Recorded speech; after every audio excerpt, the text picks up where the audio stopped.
جی السلام علیکم میرے اسلامی بہن بھائیو، یہ جو آپ لوگوں کو آیت کریمہ نظر آ رہا ہے، یہ آیت کریمہ آپ نے 7 بار اول و آخر دروشی پڑھ کر دم کرنا ہے۔ جس کو بخار ہو انشاءاللہ اجزل بخار کی شدت میں نمایاں کمی ہوگی اور مریض سکون محسوس کرے گا۔ پھر ہے حضرت سیدنا امام جعفر صدیق رضی اللہ تعالیٰ عنہ کا ہے کہ سورہ فاتحہ 40 بار اول و آخر ایک بار دروشی پڑھ کر پانی پر دم کر کے بخار والے، جس کو بخار ہو یعنی اس کے چہرے پر چھینٹے ماریں، انشاءاللہ اجزل بخار چلا جائے گا۔ اور پھر ہے سرکار نامدار مدینے کے تاجدار صلی اللہ علیہ وسلم کو بخار تھا،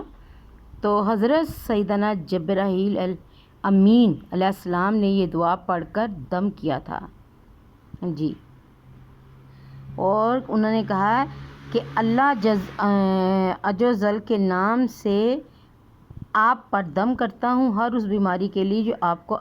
ایذا دیتی ہے یعنی تکلیف پہنچاتی ہے، اور دوسروں کے شر اور حسد کرنے والوں کی بری نظر سے اللہ عز و جل آپ کو شفا عطا فرمائے۔ میں آپ پر اللہ کے نام سے دم کرتا ہوں، سبحان اللہ۔ پھر بخار کے مریض کو بلا ترجمہ یعنی ترجمہ نہیں، صرف عربی میں دعا کریں، اول و آخر ایک بار دروشی پڑھ کر دم کریں، اور جس کو بخار ہو بخار والا با کثرت بسم اللہ الکبیر پڑھتا رہے۔ حدیث پاک میں ہے جب تم میں سے کسی کو بخار آ جائے تو اس پر 3 دن تک صبح کے وقت ٹھنڈے پانی کے چھینٹے ماریں۔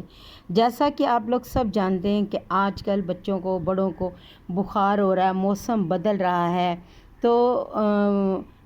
میڈیسن تو لے کے آتے ہیں، اس کے ساتھ ساتھ آپ نے یہ درود پاک پڑھ کر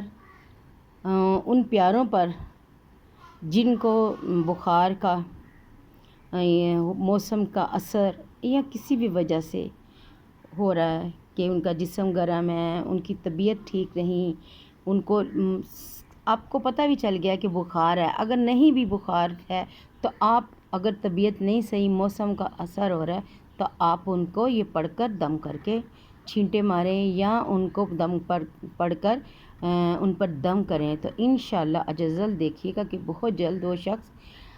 اللہ تعالیٰ کی رحمت سے ٹھیک ہو جائے گا۔ دعاؤں میں یاد رکھیے گا، میرے چینل کو لائک اور سبسکرائب کریں